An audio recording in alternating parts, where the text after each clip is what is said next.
है मसीह का प्यारा वचन, ये है वचन प्यारा। परमेश्वर के धन्य नाम की महिमा हो। प्रभात मनन के सत्र 2514 में आप सभी का बड़े प्रेम के साथ स्वागत करता हूं। आइए आज के मनन के लिए हम पढ़ते हैं यूहन्ना की पहली पत्री, पहला अध्याय, चौथी पद। और ये बातें हम इसलिए लिखते हैं कि हमारा आनंद पूरा हो जाए। प्रभात मनन के बीते सत्र में हम ये देखे थे कि जैसे परमेश्वर के तीनों व्यक्तित्व एक दूसरे के साथ बिना ऊंच नीच की भावना से सहभागिता रखते हैं, वैसे ही हम मसीह विश्वासियों को भी जो परमेश्वर के जन है एक दूसरे के साथ सहभागिता रखनी चाहिए। प्रेरित यूहन्ना इस पत्री की रचना करते समय, जैसे मैंने पूर्व में भी बताया था, लगभग 90 वर्ष के ऊपर के एक बुजुर्ग इंसान था। कहा जाता है कि उन दिनों में बुजुर्ग यूहन्ना को कुर्सी पर बिठा करके विश्वासी लोग अलग अलग कलीसियाओं की ओर वचन सिखाने के लिए ले जाया करते थे। इफिसुस की कलीसिया की प्रेम रहित अवस्था से दुखित यूहन्ना अलग अलग कलीसियाओं में जाते समय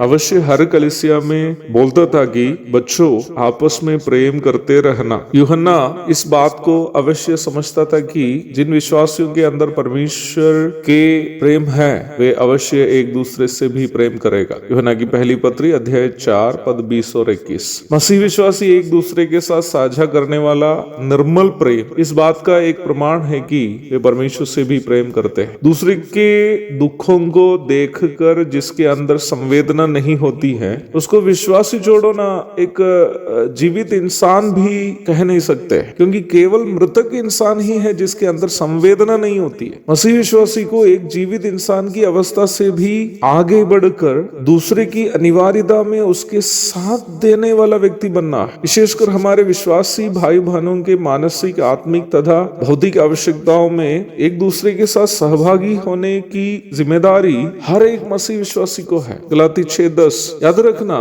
यह जिम्मेदारी केवल धनी विश्वासियों की नहीं बल्कि गरीब विश्वासियों की भी है। हर विश्वासी चाहे धनी चाहे गरीब एक दूसरे की आवश्यकताओं में अपनी क्षमता के अनुसार सहयोग करना है। ये हमारी आपस की सहभागिता के साथ साथ परमेश्वर के साथ हमारी सहभागिता का भी प्रमाण है। कुछ दिन के पूर्व गुवाहाटी में सेवा करने वाला भाई वेंकट जब कटिहार की कलीसिया में अपनी गवाही दे रहा था, वो अपनी माँ के द्वारा की गई एक बात जो है हमारे साथ साझा किया था। पिताजी की मृत्यु के बाद बहुत कठिनाई से जीवन जब बिता रहे थे, किसी दिन उनके घर में खाने के लिए एक दाना चावल भी नहीं बचा था। उस समय माँ ने बगल की दुकान में जाकर थोड़ा सा चावल उधार में लेकर आई। उधार में लाए गए चावल से भी वो माँ कुछ हिस्से कोई अन्य जरूरतमंद व्यक्ति के लिए अलग कर दी। मसीही सहभागिता का आधार ये नहीं है कि हमारे पास कितने अधिक है। मसीही सहभागिता का आधार परमेश्वर के साथ हमारा संबंध ही है। इसके विपरीत कैसे भी हो, किसी को लूट कर खाने के लिए चाहने वाले लोग मसीह विश्वासी छोड़ो एक अच्छा नैतिक इंसान भी नहीं है। झूठे शिक्षक लोग विश्वासियों के बीच के आपस की सहभागिता को भंग करते हुए व्यक्तिगत लाभ कमाने की कोशिश करते हैं। पत्रस की दूसरी पत्री 2 अध्याय की 1 से 4 तक पढ़िएगा। परंतु यूहन्ना जो हमारे प्रभु यीशु मसीह का प्रिय शिष्य तथा वरिष्ठ प्रेरितों में से एक था,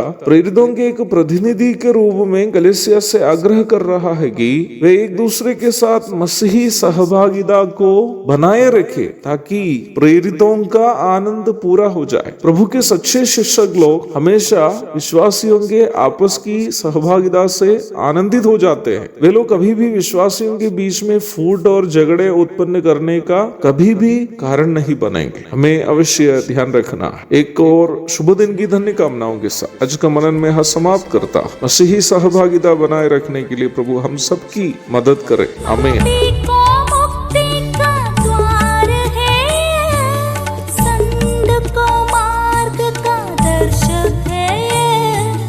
विश्वास जो करते हैं उसके लिए अनंत जीवन का साधन